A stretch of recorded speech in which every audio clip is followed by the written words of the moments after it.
Hello students. आज हम यूनानी विद्वानों का भूगोल में जो योगदान था, जो हमारा चैप्टर चल रहा था, उसके शेष भाग को हम पूरा करेंगे। अभी तक हमने थेल्स, एनेक्जिमेंडर, हिकेटियस, अरस्तु, एरेटोस्नीज आदि विद्वान, थेल्स आदि, पेसिडोनियस आदि विद्वानों के बारे में अध्ययन किया है। अब हम आज शेष विद्वानों के बारे में अध्ययन करेंगे ताकि हमारा ये चैप्टर पूरा हो जाए। इसी क्रम में सबसे पहले हम हिप्पारकस के बारे में अध्ययन करते हैं। हिप्पारकस ने अक्षांश व देशांतर के आधार पर विश्व को क्लाइमाटा में विभाजित किया। क्लाइमाटा एक यूनानी भाषा का शब्द है। क्लाइमाटा अर्थात जलवायु प्रदेशों में बांटा। अक्षांश देशांतरों के आधार पर सबसे पहले उन्होंने अक्षांश व देशांतरों के आधार पर विश्व को जो ज्ञात विश्व था उस समय का, उस ज्ञात विश्व को 11 जलवायु प्रदेशों में विभक्त किया। तो 11 क्लाइमाटा में विभाजित करने वाला कार्य था जो था वो हिप्पारकस के द्वारा किया गया था। वह प्रथम विद्वान था जिन्होंने गणितीय आधार पर वृत्त को 360 डिग्री में बांटा। तो पहले भी आपको बताया था कि यूनान काल में गणितीय भूगोल का काफ़ी अधिक मात्रा में विकास हुआ था। थेल्स है, एनेक्जिमेंडर है, एरेटोस्नीज है, अरस्तु है, हिप्पारकस है, ये सभी विद्वान थे जिन्होंने गणितीय भूगोल का विकास यूनानी काल में किया था। तो हिप्पारकस ने अक्षांश देशांतर के आधार पर 11 क्लाइमाटा जलवायु प्रदेशों में बांटा। उसने गणितीय आधार पर वृत्त को सर्वप्रथम 360 डिग्री में बांटा। उन्होंने कहा कि विषुवत रेखा और समस्त देशांतर रेखाएं वृहत वृत्त हैं। ये भी उन्होंने बिल्कुल सही बात बताई थी। अक्षांश और देशांतर रेखाओं के निर्धारण के लिए उन्होंने एक यंत्र का प्रयोग किया, इसका नाम था एस्ट्रोलेव। इससे पहले नोमोन का आविष्कार किया गया था। नोमोन का प्रयोग एनेक्जिमेंडर ने सबसे पहले नोमोन का प्रयोग किया था। फिर एरेटोस्नीज ने पृथ्वी की परिधि को नापने के लिए नोमोन का उपयोग किया था। तो ये जो एस्ट्रोलेव नामक यंत्र था, ये थोड़ा गणितीय आधार पर बनाया गया था, अधिक शुद्धता से प्रेक्षण करता था। तो ये नोमोन की अपेक्षा अधिक उपयोगी था। हिप्पारकस ने त्रिविमीय मंडल को द्विविमीय मंडल में परिवर्तित किया, अर्थात जो पृथ्वी का ग्लोब था, पृथ्वी का जो गोलाब आकृति थी, उसे कागज पर उतारा और कागज पर उतार करके प्रक्षेपों का निर्माण भी किया। 2 प्रकार के प्रक्षेप उन्होंने बताए थे, लंब रेखीय और समरूपीय। तो लंब रेखीय और समरूपीय प्रक्षेपों के बनाने की रूपरेखा प्रस्तुत की ताकि पृथ्वी का जो आकार है उसे द्विमीय स्वरूप में प्रस्तुत किया जा सके। हिप्पारकस के बाद अगले जो विद्वान थे वो हैं पेसिडोनियस। पेसिडोनियस को भौतिक भूगोल को तर्क संगत तरीके से विकसित करने का श्रेय दिया जाता है। यानी इनका जो मुख्य कार्य था वो भौतिक भूगोल में इनका मुख्य कार्य था।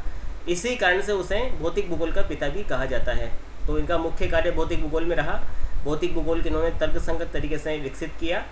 हिप्पारकस ने गणितीय भूगोल में योगदान दिया था, जबकि पेसिडोनियस यहाँ पर भौतिक भूगोल में योगदान करने वाले विद्वान रहे। तो भौतिक भूगोल को तर्कसंगत तरीके से विकसित करने के कारण जो पेसिडोनियस थे उन्हें भौतिक भूगोल का पिता भी कहा जाता है।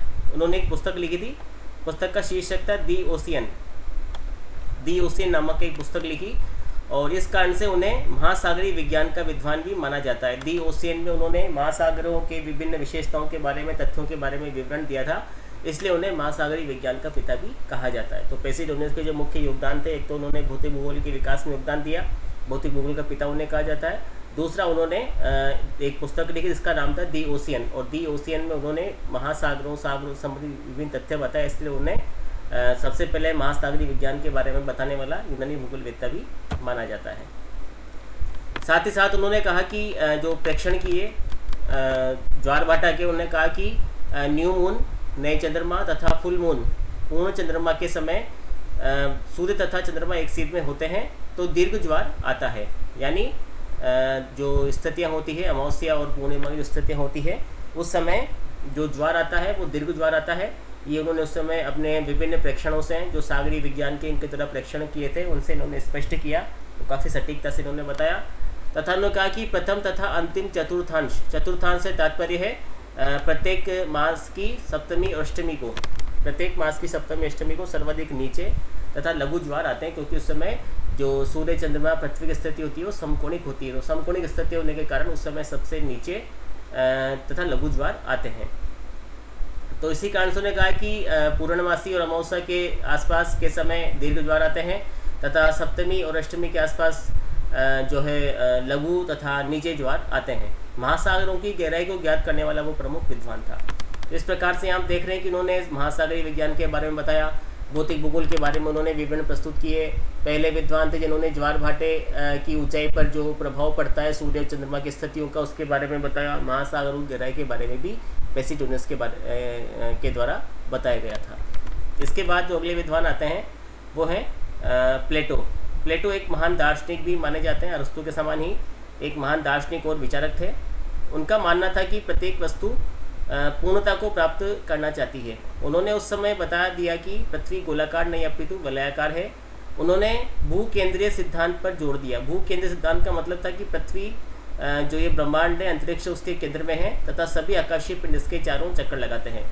और कोपर्निकस जब तक दूरबीन का आविष्कार नहीं हो गया था तब तक इसी प्रकार के विचार माने जाते रहे। तो कोपर्निकस ने बाद में सूर्य केंद्रित हेलियोसेंट्रिक जो विचारधारा थी, या तो जियोसेंट्रिक थी, भू केंद्रीय विचारधारा, जिसमें पृथ्वी को ब्रह्मांड के केंद्र में माना जाता था, और हेलियोसेंट्रिक जो विचारधारा थी उसमें सूर्य को पृथ्वी के ब्रह्मांड के केंद्र में माना गया। तो फिर जो सूर्य केंद्रित विचारधारा थी वो कोपर्निकस के बाद आई। उन्होंने कहा कि सूर्य केंद्र में है तथा सभी आकर्षक पिंड इसके चारों चक्कर लगाते हैं।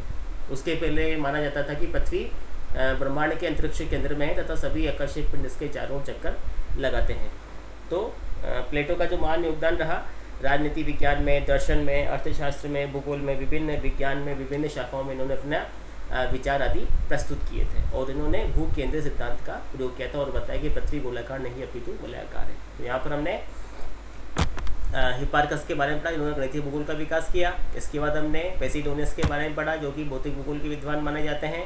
और तीसरा हमने यहाँ पर पढ़ा प्लेटो के बारे में। तो यहाँ पर जितने भी प्रमुख विद्वान माने जाते हैं वो यहाँ पर हमने अध्ययन कर लिए हैं। अब हम एक बार सार संक्षेप में यूनानी विद्वानों के द्वारा जो भूगोल के विकास में योगदान दिए गए उनका एक एक करके अध्ययन करेंगे।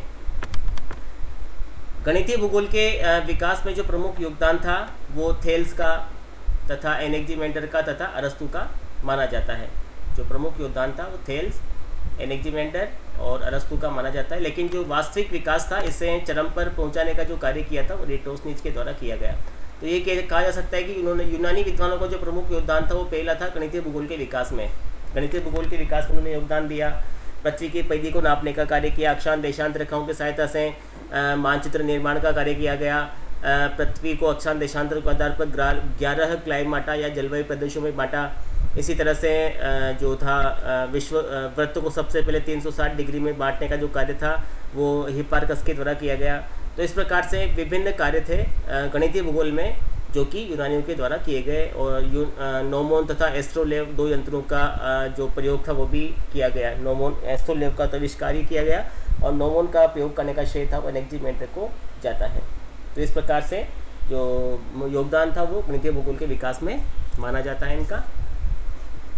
इन्होंने सबसे पहले रेखा जाल के आधार पर विश्व का मानचित्र बनाया, अक्षांश देशांतर रेखाओं के आधार पर, जिसे कहा जाता है रेखा जाल का मतलब यहाँ पर अक्षांश देशांतर है, के आधार पर विश्व का मानचित्र बनाया। प्लेटो का एक सहयोगी था जिसका नाम था पोंटिकस। पोंटिकस ने ही पृथ्वी के अपने अक्ष पर घूर्णन को निश्चित किया। पोंटिकस ही वो विद्वान था जिन्होंने बताया कि पृथ्वी अपने अक्ष पर घूमती है, पृथ्वी अपने अक्ष पर चक्कर लगाती है। उसकी दैनिक गति है, जो दैनिक गति थी, परिभ्रमण गति, उसके बारे में इन्होंने बताया पोंटिकस ने, जो कि अरस्तु का सहयोगी था। प्लेटो का सहयोगी था। अरस्तु के द्वारा पृथ्वी की गोल आकृति के संदर्भ में दो तर्क दिए गए। पहला तो उन्होंने कहा कि प्रत्येक जो गोल वस्तु होती है अपनी दूरी पर घूमती है, तो उसकी ये प्रकृति होती है कि प्रत्येक वस्तु को अपने अंदर खींचती है। तो पृथ्वी पर भी गुरुत्वाकर्षण है, तो उन्होंने इससे सिद्ध किया कि पृथ्वी गोल है और चूंकि अपनी दूरी पर घूम रही है इसलिए प्रत्येक वस्तु को अपने अंदर की ओर आकर्षित करने की क्षमता रखती है, यानी गुरुत्वाकर्षण बल पृथ्वी के द्वारा प्रयुक्त किया जाता है, लगाया जाता है। दूसरा उन्होंने कहा कि चंद्रग्रहण के समय चंद्रमा पर जो पृथ्वी की छाया पड़ती है वह गोल है, और तो इससे सिद्ध होता है कि पृथ्वी की आकृति है वो गोल है। तो इन दोनों तथ्यों के आधार पर, पहला तो गुरुत्वाकर्षण शक्ति के आधार पर और दूसरा चंद्रग्रहण के समय चंद्रमा की जो छाया पड़ती है पृथ्वी पर, पृथ्वी की छाया जो चंद्रमा पर पड़ती है उसकी जो आकृति बनती है, उसके आधार पर इन्होंने यह निश्चित कर दिया कि जो पृथ्वी है वो आकृति की आकृति गोल है। प्लेटो तथा अरस्तु प्रमुख दर्शन शास्त्री थे। प्लेटो के जो अधिकांश तथ्य थे वो सामान्य से विशिष्टता की ओर थे, यानी निगमनिक जो थे उनके वो विचार थे। तो ये सामान्य से विशिष्ट की ओर को अध्ययन किया जाए तो उसे निगमनिक पद्धति का अध्ययन कहते हैं, जबकि अरस्तु का जो अध्ययन था वो विशिष्ट से सामान्य की ओर था, जिसे आगमनिक पद्धति के नाम से जाना जाता है। तो सामान्य से विशिष्ट की ओर जाना निगमनिक, और विशिष्ट से सामान्य की ओर आना आगमनिक पद्धति कहलाती है। तो जो प्लेटो थे वो सामान्य से विशिष्ट की ओर विचार प्रस्तुत करने वाले थे, उनकी पद्धति ये थी सामान्य से विशिष्ट की ओर, जो कि निगमनिक पद्धति है। और अरस्तु की जो पद्धति थी वो विशिष्ट से सामान्य की ओर है, जो कि आगमनिक पद्धति कहलाती है। यूनानियों ने ही सर्वप्रथम विश्व को उष्ण, शीतोष्ण और शीत कटिबंधों में बांटा। तो ये काफ़ी महत्वपूर्ण है। पृथ्वी को कटिबंधों में बांटने का जो कार्य था वो सर्वप्रथम यूनानियों के द्वारा ही किया गया। अभी हमने पढ़ा भी था कि हिप्पारकस ने पृथ्वी को अक्षांश देशांतर के आधार पर 11 क्लाइमेट यानी जलवायु प्रदेशों में बांटा। अरस्तु ने 3 कटिबंधों में बांटा, उष्ण कटिबंध, शीतोष्ण कटिबंध और शीत कटिबंध, जिन्हें हम आज भी पढ़ते हैं। यूनानियों के द्वारा ही सबसे पहले तापमान और अधिवासों के मध्य संबंध स्थापित किए गए। यूनानियों ने ही कहा कि तापमान और अधिवासों में संबंध होते हैं। अरस्तु ने कहा कि विषुवतरेखीय भागों और ध्रुवीय प्रदेशों में बहुत अधिक तापमान और ध्रुवीय प्रदेशों में निम्नतम तापमान होने के कारण लोग निवास नहीं करते हैं, वो निवास के योग्य नहीं है। तो तापमान और अधिवासों के मध्य संबंध स्थापित करने वाले जो विद्वान थे, यूनानी थे, सबसे पहले उन्होंने बताया। अरस्तु ने यह भी बताया कि जब भूगर्भ में स्थित गैसें बाहर निकलती तो ज्वालामुखी विस्फोट होता है। तो उस समय अरस्तु के द्वारा ज्वालामुखी विस्फोट के बारे में भी बता दिया गया था कि जब जो भूगर्भ में स्थित गैसें हैं वो बाहर निकलना चाहती हैं तो ज्वालामुखी विस्फोट होता है। इसी प्रकार थियोफेस्टस ने वनस्पति और जलवायु के मध्य संबंध स्थापित किए। वनस्पति जलवायु के बारे में बताया थियोफेस्टस ने। इस प्रकार कई सारे कार्य थे जो यूनानी विद्वानों के द्वारा ही किए गए थे। सबसे पहले यूनानी विद्वानों के द्वारा जिसमें पेसिडोनियस था, पेसिडोनियस ने भौतिक भूगोल के विकास में योगदान प्रदान किया। उसे भौतिक भूगोल का पिता कहा जाता है। महासागरीय विज्ञान के बारे में भी पेसिडोनियस के द्वारा बताया गया। तो महासागरीय विज्ञान का भूगोल का विकास भी यूनानियों ने किया। यूनानियों ने ज्वार भाटा की ऊंचाई के बारे में भी अपने अध्ययन बताए। इसी तरह से यूनानियों के द्वारा व्यवस्थित और क्रमबद्ध भूगोल के बारे में भी बताया गया। जो पेरिप्लस था, पेरिप्लस जो लिखा गया था हिकेटियस के द्वारा, वो भी इस प्रकार का एक महत्वपूर्ण कार्य था जो कि क्रमबद्ध भूगोल के अंतर्गत गिना जाता है। थेल्स ने गणितीय भूगोल का विकास किया था। इरेटोस्थनीज ने पृथ्वी को नापने का कार्य किया। तो इस प्रकार से सभी प्रमुख यूनानी विद्वानों के द्वारा जो भूगोल थे उसके विकास में योगदान प्रदान किया गया। एक बार हम वापस रिवाइज कर लेते हैं कौन कौन से विद्वानों ने योगदान दिया था। तो यहाँ पर हम देख रहे हैं कि होमर, जिन्होंने इलियड और ओडिसी लिखी थी और 4 दिशाओं से आने वाले पवनों के बारे में बताया। थेल्स थे जिन्होंने सबसे पहले गणितीय भूगोल का विकास किया, इन्हें जनक माना जाता है। थेल्स और एनेक्सीमेंडर को गणितीय भूगोल का संस्थापक मानते हैं। एनेक्सीमेंडर ने सबसे पहले संसार का मानचित्र बनाया था और नोमोन का जो प्रयोग था उससे विश्व को बताया। हिकेटियस को क्रमबद्ध भूगोल का पिता कहा जाता है कि उन्होंने सबसे पहले क्रमबद्ध वर्णन प्रस्तुत किए थे। जस्ट पीरियड्स जो उन्होंने पुस्तक लिखी, इसके साथ साथ उन्होंने तटीय कार्यों का वर्णन, जिसे पेरिप्लस कहा जाता है, पेरिप्लस नामक पुस्तक भी इनके द्वारा लिखी गई थी। हेरोडोटस को इतिहास के बारे में विवरण प्रस्तुत करने के लिए जाना जाता है। उन्होंने कहा कि भूगोल को इतिहास की दृष्टि से और इतिहास को भूगोल की दृष्टि से देखा जाना चाहिए। तो इस प्रकार से हेरोडोटस के द्वारा इतिहास का विकास किया गया, इसलिए उन्हें इतिहास का पिता भी कहा जाता है। इसके बाद अरस्तु का स्थान आता है। उन्होंने सबसे पहले बताया था कि पृथ्वी गोल है। उन्हें गणितीय भूगोल का संस्थापक मानते हैं। उन्होंने कहा कि जो पृथ्वी है उष्ण, शीतोष्ण कटिबंधों में उन्होंने पृथ्वी को बांटा और ये बताया कि उष्ण तथा शीत कटिबंध मनुष्य के निवास के योग्य नहीं है। सिकंदर मान के अतरों से भी काफ़ी अधिक मात्रा में जानकारी प्राप्त हुई। थियोफ्रेस्टस एक वनस्पति विज्ञानी था, उन्होंने जलवायु तथा वनस्पति के मध्य संबंध बताया। इरेटोस्थनीज का योगदान काफ़ी अधिक महत्वपूर्ण है। उन्होंने पृथ्वी को नापा और 25,000 मील बताया, जो कि वास्तव में 24,860 मील थी। तो इतनी शुद्धता के साथ पृथ्वी को नापने वाला प्रमुख विद्वान था। उन्होंने भूगणित का विकास भी किया, अक्षांश देशांतरों का जाल भी बनाया, मानचित्र भी बनाया, विभिन्न प्रेक्षण भी किए। सिकंदरिया का जो मान पुस्तकालय था उसके अध्यक्ष भी रहे। तो इस प्रकार से काफ़ी अधिक जो कार्य था वो इरेटोस्थनीज के द्वारा किया गया। नोमोन का उपयोग भी उन्होंने किया। हिप्पारकस के बारे में उन्होंने पढ़ा था। उन्होंने पृथ्वी को 11 जलवायु प्रदेशों में बांटा।